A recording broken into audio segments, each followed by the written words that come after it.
Welcome to the Drive of Becoming. My name is Jepsen, and today we have an amazing guest who will be taking us through his life story and telling us how he started and where he is at the moment. Help me welcome the CEO, the founder of Team Hiking Kenya Safari. Karibu, Mr. Peter. Thank you very much. So tell me, how did you... Tell me first about your background, especially education background. Okay, my name is Peter Mariga. First, I would like to thank you. Thank you very much for coming to our offices and even deciding to host me. Peter Kamau Rogo is my real name. My father's name is called Rogo. I'm from a place called Kijambi in Kiambu County. Yes. I started my schooling in a small school called Kiambogo Primary School. But then my dad was a teacher in that school. So usually the teachers, the son must go where the dad is. That he can check on the discipline and all that. So I started my primary school in Kiambogo Primary School. I don't remember which year, but nakumbuka I cleared class 8 on 2002, where I didn't do bad, I didn't do good. I had like 286. Yes. After that, I joined high school, Larry Boys, just in our constituency, where I did my Form 1 to Form 4, and yes, I tried my best. I had a good D+. Yes, I had a good D+. My dad was very disappointed, but that's what it was. He was disappointed, especially him being a teacher. Yes. He expected better results. Of course, yes. But that is what you got. Yeah. A D+. Yeah. And life must go on. Yes. So what did you do after that? No. On my side, I was also very disappointed because most of my close friends, they did well in their Form 4. So they joined universities, good colleges. Yeah, they started pursuing their dreams. And I'm here with my D. I don't know what to do. Then after some time, my dad called down, and he requested me to do CPA. Yeah, and with my D+, I had to start down there, certificate, then before I start my CPA one, which my dad was willing to pay, which I did. I started my certificates. They are not that hard. So I managed them. I did it for like 6 months. Then I started CPA. Let me cut you short. Okay. You said, fine. Okay, you went to school. After getting the D+, you decided to pursue CPA. You know, CPA really have to be good with mathematics. I didn't really decide to do it. My dad decided for me. The teachers from the village, they want their kid to be associated with accountants, doctors. So my dad requested me to try accountant. I didn't math. I was not that bad because I think it's one of the best. I had the best grade because I had a C-. Nice. Yes, I had a C- in mathematics, but something like chemistry, I had a PYE. English, I had a D-. Yeah, but then my dad, I think, because I remember when I was in class 8 and class 7, I used to get awards of the best mathematician in the whole school. I don't know what happened when I went to the secondary school, but I was the best in primary school. So I think my dad still believed I had something with maths, and I think that's why he pushed me to try my luck in the CPA. Okay, so you joined the CPA, you did the certificate. Yes. So how was it? It was not bad because I passed. I didn't have a lot of issue with it. Then I started the CPA, where that's now where the real problem. I started to face the real mathematics. The one for the certificate was just a warm up. An introduction. Yeah. So I tried CPA one. I terribly failed. Yes, I terribly failed. Yeah? And the bad thing with CPA, you cannot do CPA 2 or CPA 3 if you must pass CPA 1 for you to do CPA 2. So even if you do it 9 times and not passing it, it's either you drop it or you just do something to pass. So I did it for the first time, I terribly failed. I did it for the second time, I failed. So I gave up. That was it? Yeah, that's Say the CPA is not working. yes, for me. and the education and the education. That's where I had to put a full stop. And how did your dad take it? Because he really wanted you to pursue. He was very disappointed, of course, yes, but yeah, they like okay. I was not serious with the CPA thing, because the first thing is my dad who pushed it me to try it. So I was not even passionate about it. So I was not even studying and all that. I was just doing it for fun, drinking after school and all that. I didn't care about it. So it's like I was doing it for my dad. After 1 year and like have the request, they were hiring an accountant. They had an accountant position. Yeah? Ah. So I thought, even if I don't have papers, I can know how to get those papers. So you had a way of maneuver. Yes, and get those papers and do the interview. So which papers were they requiring? No, just someone who have done that CPA 2, CP1 and 2. Remember already you're not even done the CPA one you did, but you failed. I failed, but I had some knowledge. You had some knowledge. Yeah, I failed. So, of CPA. It's only the exam I failed, but I was attending classes, so I had. The mind was, it was yeah. That's a good one. Yeah. So I looked for those papers for the CPA1 and CPA 2, where I went for the interview. Luckily, I was the only person who applied for the position. Interesting. So you didn't even have any competition? Yeah, I didn't have. So when I went for the interview, that was the first thing they told me. You must be good because you are the only person who have. Because what they normally do, they first give the staff the opportunity.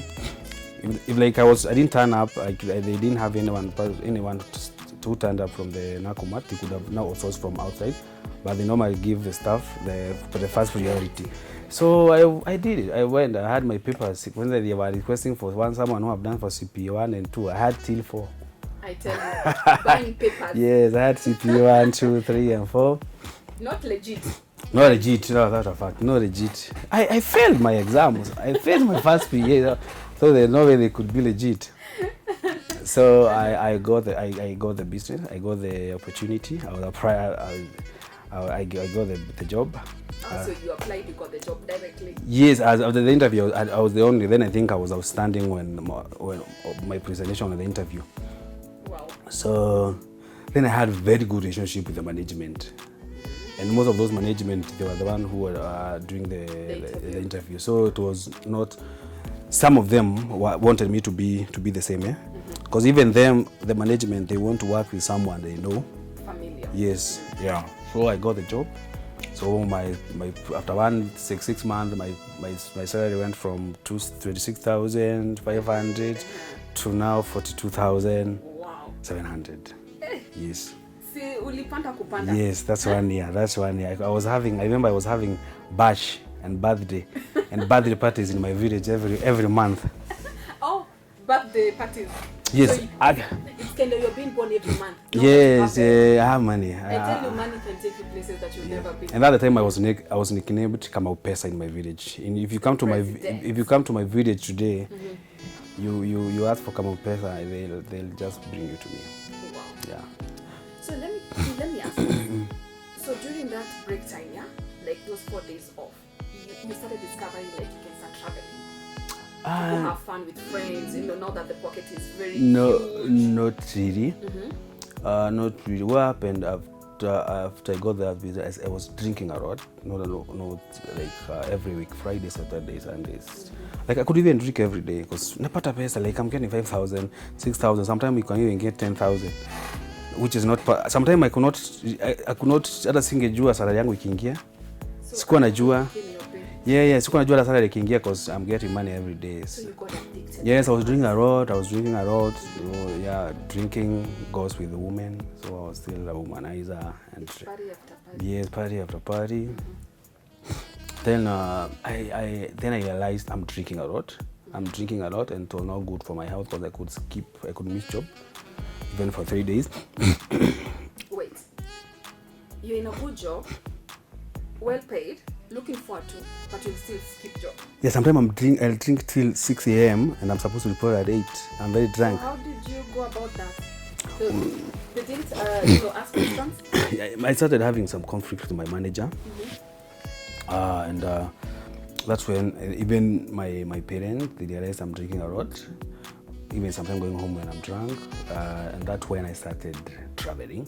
I thought of something. There's a friend of mine who talked to me, and he told me, Mariga, if you want to at least make a progress in life, you must stop drinking. So that's when I thought, what could I be doing on weekends to compensate what I was doing? Because my weekend was drinking and watching soccer. So that's a lot of something I could do to now, hiyo masaa nilikuwa nakunywa, I just start doing something productive, and that's when I started traveling. So I started looking for tour agents who are doing events. I started doing hikings, Malo trip. So every weekend, Friday, when I'm not working, Friday, Saturday, when I'm not working, on my off days, I also travel. So in a month, like I could travel 4 times, like every weekend. Then it's after traveling a lot, I started getting, sasa kupenda sana to travel. By that time I had overcome drinking. I'm not drinking anymore. But on the same note, I started hating my business again. The accountant part. I started. Not the job. Yes, because I'm getting a lot of money. So the moment you start getting a lot of money and you're still young, you don't think anymore. You don't think straight anymore. So I started hating even this job, and started traveling a lot. So next I could maybe skip a job for like a month. A month? Yes. And how did you go about that? A month? No, it's very long. Well, okay. What happened? My girlfriend by then was working at one of the best-known hospitals in our locality, and it's a respected hospital.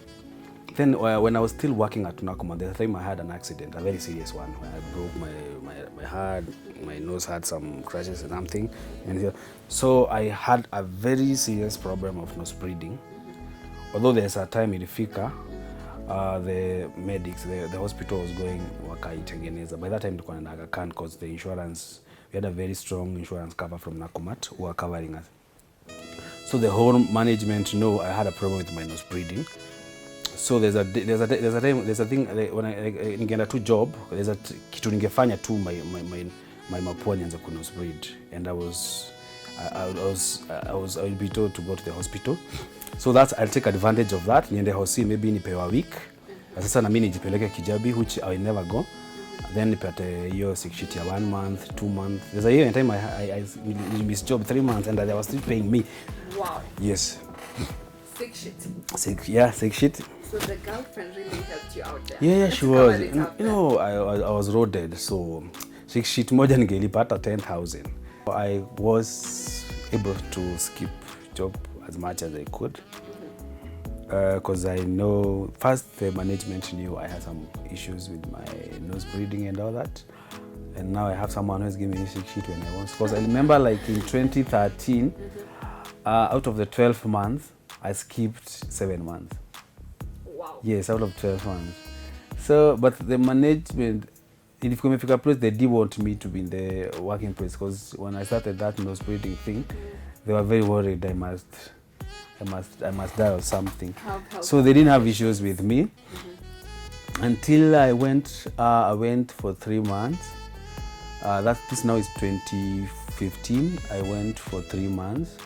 Now when I came back, first when you come back, you must go report to the head office, because ukimiss job like 2 months, I think 21 days mfululizo unatolewa kwa system.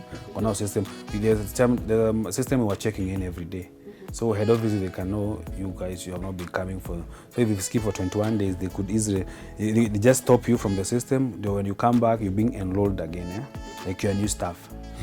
So I came back after 3 months, nimezoea with my chic seat, with my original seat. So it's more of original, because hata ungecall hosi, kuna venye ilikuwa kwa system. Yes, it was original. But I don't know what happened. Najua ikifika tu siku yako tu. I don't know what happened. When I came back after 3 months, I don't know what happened. When they called, there was like a reshuffle in the Kijabi hospital. So your girlfriend moved from the position she used to be? Yes. Because when they called, they were calling her. and I was the number was then the number was going direct to her. So I don't know. No, it's not. She was not moved. She was not working that day when they called. And now there's all this new staff. Was standing in. Yes, yes. So wakaulizwa, hey guys, nimekuwa na patient kama you the last 3 months in kuangaliwa kwa system. I don't know what happened. Wakasema huyu hata hajai kuwa admitted in this hospital ever. Report ikafika kwa branch. Then I was requested na kwenda kujitetea kwa kamati kubwa. Huko sasa head office. Sasa mpaka job sasa siendi tena because when you have like kwenda kujitetea uendi job tena. So I waited for the day, nikaenda to the ICC na ile hiyo court ya head office. Yes. And you made the panel? Yes, I made the panel. And I was only asked very simple and few questions. Were you sick? No. Were you admitted in Kijabi Hospital? No. Is this sick sheet original? No. You are dismissed. Wow.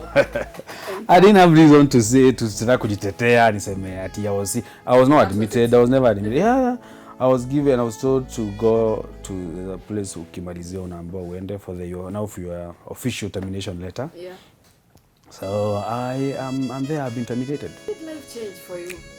Manzea is like nitoka heaven kind of dialect to hell. Okay. Manzea, because now wale my friends tulikuwa tunakunywa nao hawataki mtu mkienda kubai round moja ya buy. You know, hakuna marafiki wabaya kama walevi wenzako. They are only good to you when you have something. The moment hauna, you're done. Nilifika place nimeshika like everything kwa nyumba. Like nimeacha tu na bed. Wow. I've sold everything, my fridge, my gas cooker, all that. I've sold everything. Now I have a 2-bedroom house. Haina kitu. Huyo na yeye ni Radroad Silipi. I'm not working. The first month akaelewa because before when I was nakumbata ningewalipa 3 months. So they didn't have that problem with me. Hata nikimiss 1 month but I missed 3 months. And now wakajua huyu jamaa kama then venye nilikuwa nakunywa alikuwa naona huyu jamaa inaonga working, gari yake hata iko hapa. So nikafungua nyumba still. Nikafungiwa nyumba. But when I went back home, but now home I told them nimepewa like 2-month leave, a long leave. Yeah. From sick shit, now you're going home. Yes, another story. Yeah, nimefungua nyumba and I'm going back with nothing. So, so then uko home, bado life ilikuwa inanichapa hard, so I used to drink a lot still. Nikalent a small house from hapa. By that time nilikuwa nakaa Modhega, nyumba nilikuwa nalipa 23,000, from 23,000 to nyumba ya 1,500. I'm telling you that is a drop. Yes, 1,500. And even this 1,500 was charged to raise because my life was drinking manze. Sasa nimerudi Shagi. Yes, now ile sasa Shagi now you drink what is available. And a friend of mine akani host for. Yes. Yeah. Then after nikiwa kwake up, then that's when I started thinking about my life.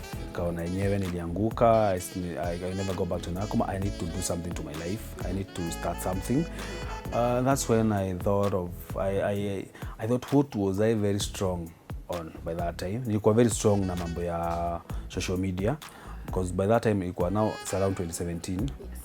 So I was very vocal kwa social media. There was politics by that time. So it was towards the it was actually 2017 campaign, 2016-2017 campaign ikifanya. So nikaanza kuwa very vocal kwa social media. Then I was somehow influential kwa my youths. I had to organize like tunaenda cleaning organize soccer tournament. Then I look for politicians, they come and sponsor it. So I had a very good relationship with the youth. So I thought, what could I do? And that's when, by that time, the guy who is current MP is a very good friend of mine, anaitwa John Amboro. By that time alikuwa anavaa, akaniambia Mariga, so just organize a hike kia youth. Mwende tu hapa kama ni hapa Kirita Forest. I'll sponsor for the entrance fee and their lunch. Then I come, I talk with them. You know, the campaign, those guys when they're looking for votes, they look at they wangalia from all corner. Yes. And me, I'm here sitting, I'm jobless. So jamaa akaniambia, nikamwambia that's a good idea. I'll do that. I'll mobilize that on social media. I did it, and I think tulipata almost 300 and something youths. Wow. Yes, na akakuja akabaia lunch kila mtu na akabaia, and then akalipa tukaenda hiyo hike. Even the Mohesh came. So in short, Mariga, you became an event organizer without even you realizing you're going to get into that business to venture into it. Yes. So I did that hiyo hike ya kwanza, hiyo na hao my youth. Mohesh akanikumbuka alinipeanga I think 3,000 or 4,000. Then it was nice one. Then akaniambia, Mariga, I want to talk now na youth another president wa Kijabi. So that was Kemende. We go for another hike in Kijabi. And I organized, and still alikuja. And we tulikuwa now more. Tulikuwa I think almost 400 something. Tulikuwa wengi, yes. And when I realized, manze, si kitu Mohesh ananiambia nifanye. I can try and maybe make it like something hata kinipea 2,000 in a month ama 3,000 in a month. At least I've already realized I'm loving it. And it's something that you enjoy. Yeah, I'm enjoying it. I'm enjoying doing it because I remember when I was working and I was trying to fight alcoholism, I started traveling. Okay. So I've already fallen in love with traveling. So you had an idea. Yes. You enjoyed the whole thing. Yes. So I started traveling around. Yes. So after campaigns were going on, I decided, let me just try and use the influence I have from my village, and now organize my own hike. At least you already had two events. They were so successful. Yes. So you had an idea on how to go about it on your own now. Yes. Without involving them no more. Yeah. Oh, okay. So I decided to organize my first hike for using my Facebook friend and my WhatsApp local groups. And luckily I think I got 37 or something.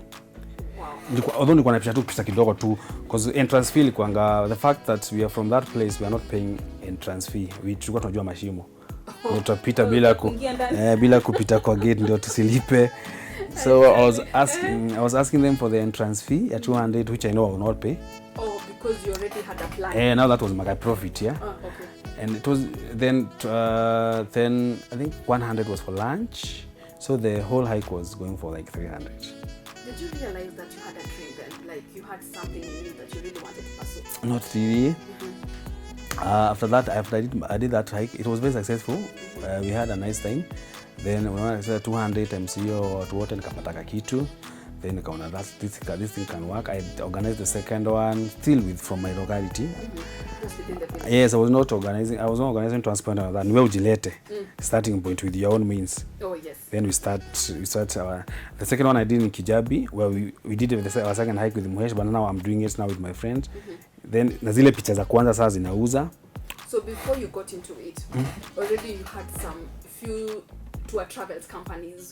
So you got to know people. Yeah. So you'll be able to hire, the vans, and you are able to organize because at least you had an idea, that's the background. Yeah, but this is the second one. The second one, I'm still doing it from my village guys. So I don't need transport. Okay. So when I did my second one, that when I realized why can't I try the third one? I involved my Facebook friend Jenna outside my village, and that's when I organized for Longonot.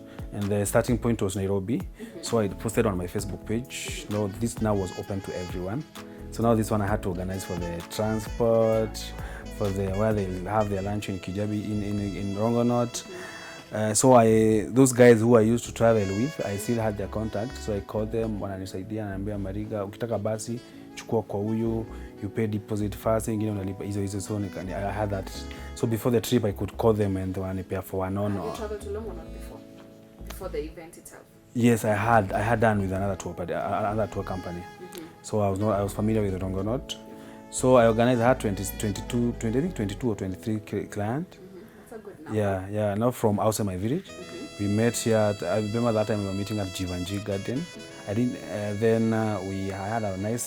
had a nice event. I made like I think 8,000 or 7,000 if I'm not wrong. And that happened to me. This thing now is giving me something. I can start trying doing this every month. from different places. Then those guys were happy, so they could refer their friends. So the second one, the next month, I did a place called Ololosokwan in Gong. I had a group. I think I made a loss of 3,000. I don't know. Kuna place in the transport and entrance fee. So you started now organizing different places. Yes. And it's been open to everyone. Yes, so you yes. got people from all over, not just your village. No, from Moroba. Every month. Yes, so you got to meet a lot of people there. Yes. I started doing it every month. Then I started doing it every 2 months. No, twice every month. And yes, and I was getting something small. I was making consultant, as in I could do it every time. I could get something small to eat. I don't drink anymore. I'm not drinking anymore. Wow. I'm not concentrating with this. And that's how I started my business of team hiking Kenya Safaris. I got the name from the hiking because the first group to create tulitanga hiyo sasa mheshimiwa tuliandika tu, I don't know, hiyo jina nilikuja kwa kichwa team hiking Kenya. So tukaanza ku hike. So I started doing every month. Then after some time I started doing it twice a month.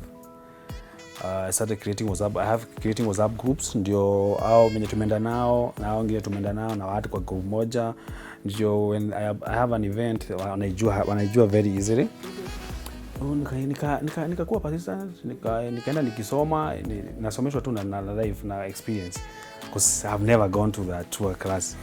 We need to take a break and Mariga will come and tell us how he ventured into the tours industry and now he has made it.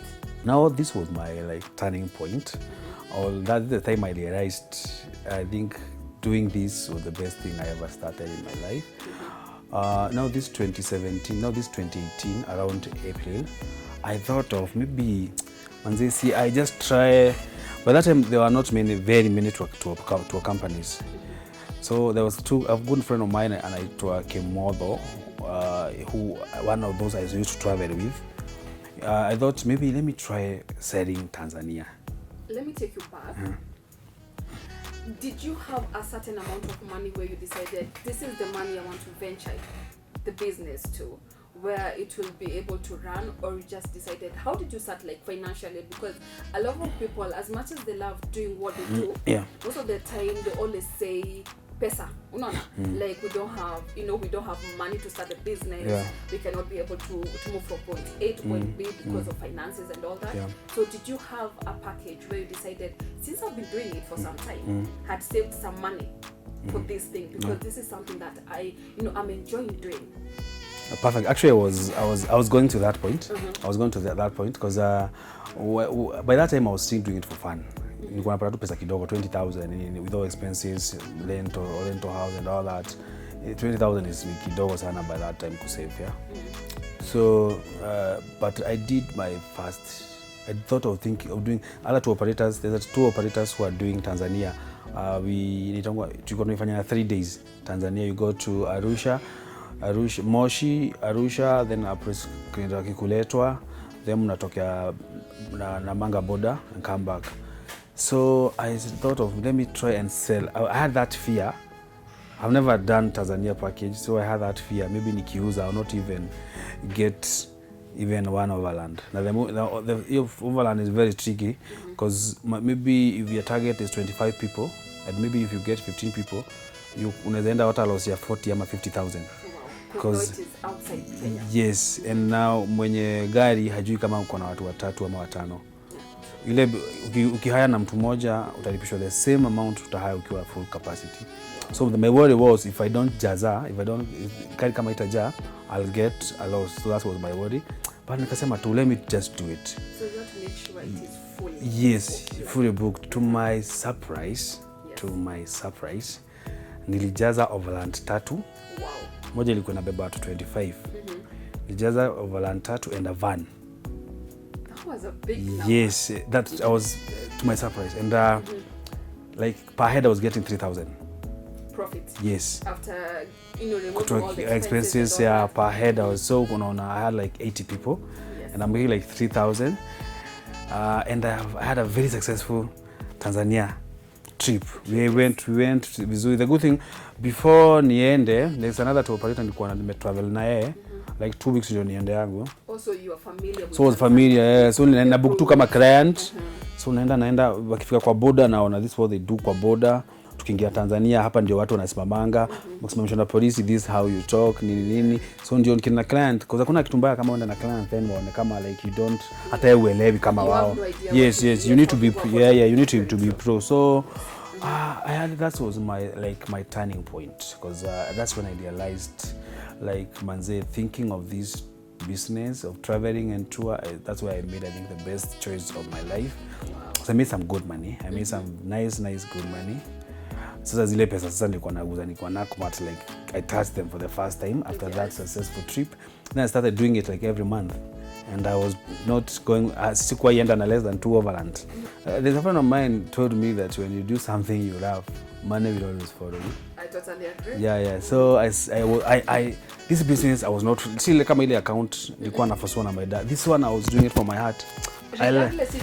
Yes.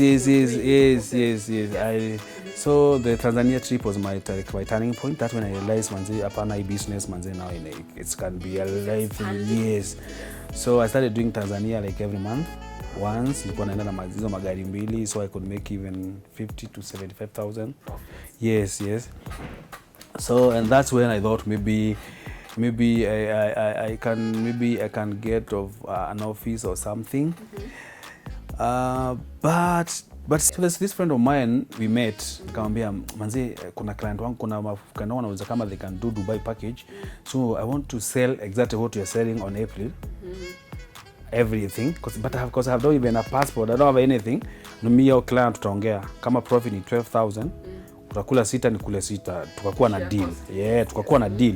So unajua nikipata wase wawili I have 12,000, nikipata wase I started marketing my Dubai package to my surprise.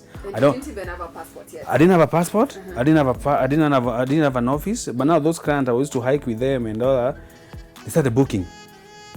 So people did not even come, personally to your office just to come and sit down. They didn't. Ni client walikuwa na book na mimi, so they have that trust with me already. Yeah, they didn't, because most these offices are mostly client wenye hana trust na wewe, ama maybe corporate tour. Those are the people who want to see the offices. Yes. So wakaanza kubook. Wow. Ni April, January I already have 12 bookings. What? February I have 18 bookings. Mimi with my kikuyunes kafanya mahesabu jamaa nikimpelekea, by that time I had 18 clients who had already booked. I already have their money. Kila mtu alikuwa amenipa like 70,000. I already have that money in my account. Kafanya mahesabu nikaona watu 18 nikipelekea jamaa half. Why can't I just do it myself nipeleke Dubai? Nikule hiyo profit 100%. And that was my I think the ile risk why take kwa hii business kubwa sana. So nikaanza kushughulikia the passport, nikaipata. Unajua Kenya ukiwa na kitu kidogo kwa mfuko, even 1 week you can get a passport. Nikaipata.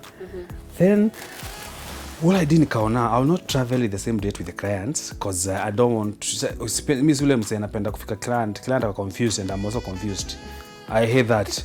Because unajua when you see you're in Dubai you have 18 people, then ukue confused na wao wako confused, mnaangaliana ile see you like you don't know where you're going. So what I did, nilienda kwa hiyo jamaa nikamwambia sasa mimi kilomodo iko hivi, mimi clients kupay.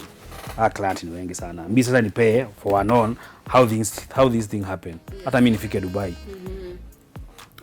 Jamaa na yeye is very open. Akaniopenia hata akaniambia Mariga uko na watu wangapi? 18. Uko sawa, 18 utapewa nice deal na Fly Emirates. Nikienda kubukia wangu tuenda na wewe. Ile late nitapewa, niko sure utapewa. Ongea na udem nini. So in short, Kamoto stood with you like yes. Alini hapana. Kwa nini hujanipatia? Yes. He was proud of getting. He had 22. When I had 18. Yes, it was a great. It was a very yes, because he was doing it for the 5th time I think. And you for the first time and I have 18. Yes. Amazing. So akanionyesha how to, because mimi nikifanya mahesabu yangu nilikuwa naona watu 18 nikifanya venye airline inauza Fly Emirates, venye hoteli inapata kwenye tunaenda. So like 76,000 amenilipa ni kidogo. One of the guy kanikaisha chini akaniambia if you have more than 10 people you write email to Fly Emirates, unakupea group rate which unaweza kuta kwa website wanauza ticket 40,000, but sasa wewe cause ni group rate unaweza pewa hata na 28,000. So that Almost so that's where they get their money, not really from the client. You're making those deals with Fly Emirates. The same with hotel. Hotel kwa website wanauza 3,000 per night, but because you're bringing a group of 18. So the bigger the number, the better. Yes. So that's why akanionyesha how because I wanted him to show me how he's getting the 12,000. Because that was alikuwa ameniambia minimum profit 12,000 per head kupeleka msai Dubai.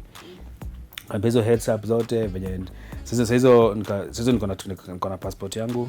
So yes, so what I did, I remember we were traveling on 4th of April. No, on 9th. The client was supposed to travel on 9th of April. So maybe need to travel on 4th. Nikaenda Dubai like 4-5 days before client wafike. Yes. So ndio cause first thing sahihi na Dubai. Nataka kwenda kujua hizo machums nini. Nione hiyo hotel. You have to familiarize yourself. Yes, cause the client wakiniuliza nilikuwa nawaambia I've been to Dubai before. Msibwari. This is not my first time. I'm doing it for the third time. So book. Unajua niko na kamdomo kazuri ka convince. Cause in our job lazima ukuwe na good convincing power. So, nilienda 5 days before client. Nilienda on 4th wao kuja hivi. So those I had like 4 days kwenda kujua sewa transfer. Easily wale cheap. Gari, hotel kuiona, kujua venye kila na ikuja nitawapeleka this place. So how you gonna pick them? Yes. All those, yes.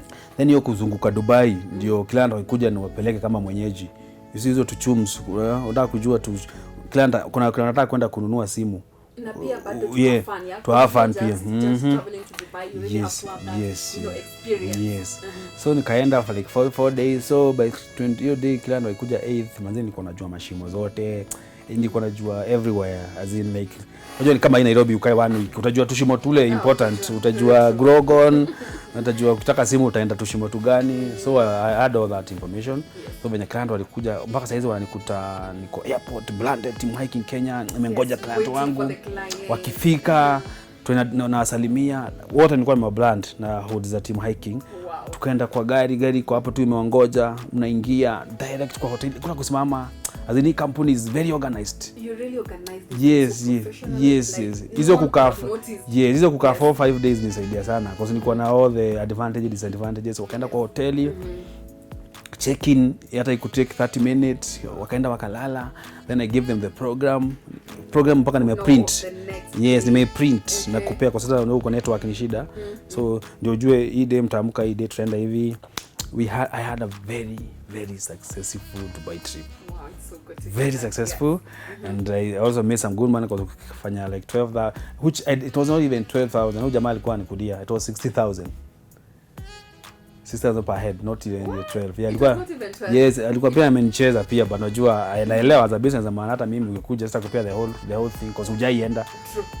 So I had a very successful Dubai trip.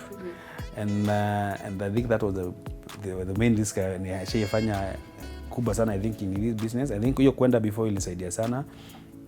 Now start selling Dubai like 3 a year. So hiyo ni April 2019. Kauza August, I took a group of 38. You said something interesting. A lot of people fear to take risk in life. Yes. Holding back, like they really want to do something, but wakiangalia risk wanasema like nikifanya this and this, if it does not succeed, yes. I will lose. Yet in this life, whenever you're not taking any risk, you never make a move. Believe you me, you'll never get out of your comfort zone. That's true. You will remain to be there. Yet there is so much potential in you that you can do. Yes. So you took that risk and you went all the way. Yes, and it was a risk worth taking. It's a passion. It's coming from your heart. COVID came now. COVID came. But then kwanza ilini hit vibaya sana cause nakumbuka kama kuna industry iligongwa proper ni yetu cause yes. Cause like I remember ndio mtahikagu yafunge April 2020 aseme sasa airport nini. I already had a group of I think 40 something who had booked for Dubai. So unaweza hesabu na profit hata ya 10,000 each, that's like 400,000 washa kulipa. Your profit already ishaka kwa account, but now it's time to give back. Yes. Giving back is a problem. Yes. So some of them wakasema, unajua hii COVID uko kama ni kitu ya 2 weeks, 3 weeks iishe. Wakasema we just push it for August. By time August ilikuwa even worse. Wengine wameanza kuwa impatient. We need our money back. And you remember we had already done the, because kama tukifungua na motorway cargo we already had only like 9-10 days to travel Dubai, meaning I had done the ticketing, the hotel, I had paid, like the whole yes, I had used the money, yes, I had used the money. Bana client wengine wakaanza shida manze, we need money back nini tumekaa, because dealing with a lot of clients, yeah, who are asking for their money for a refund, which is okay, yeah, because they're not traveled, yes, but they're not understanding that you'd already gone an extra mile of booking hotels for them, yep. the ticketing, yeah. So getting back their money was a problem. We tried to explain to them. We could write emails to the Fly Emirate. Then those respond. We had like a WhatsApp group for those who are traveling. We could send those emails. Yes, we could send those receipts za Fly Emirate, hoteli. Tunazitupa huko wote. Then kuna those now wenye sasa vichwa sasa unaona tu au unawashika unarudisha zao tu from whenever you get the money. Just know that time you are not working. So you should know you have to dig back to your pocket. Yes, I had to. Sure Yes, I had to.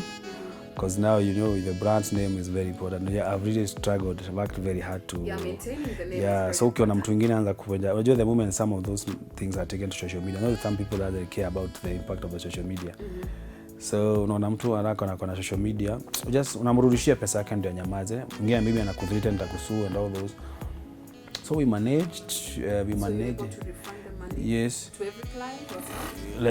Like 80% of them we managed. We managed with our own money as we wait for the airline to return. To refund, at least to refund. And they don't refund. They just give you a credit note. Like that's what I'll be using this December. They give you a credit note. Even the same with the hotel. Everyone was giving credit notes. No one, because how can you refund money and they're also struggling? Yeah, but we managed. COVID manze it was to hit, but the good thing when watu walifungiwa Nairobi, tukaanza kuuza Nairobi National Park. I remember there's even time I took like 14 Land Cruisers and 6 vans. At least now you are able to. Yes, at least yes, and you can get like 30,000-20,000 to maintain yourself. Yes, because the good hiyo kufungiwa ile saidia sana kwa sababu there's no going to charge, so families wangechukua hizo mawala Land Cruisers yeah. And so actually I think that at that time that watu walitembea sana Nairobi National Park. Nakumbuka there's a time we had to wait like 1 hour to get cleared kwa entrance because there was a traffic. Yes, every tour operator was taking everyone to That's the only destination. Yes, I also used to have Gong Hill hike every Saturday. Nalipisha like something small, napata hata kama ni 500. And so that time we are just anything for survival. Just to make sure the company is running. It's still running, and we are all hopeful that kitu inaenda. Kwa sababu tunaona kama kitu itakaa.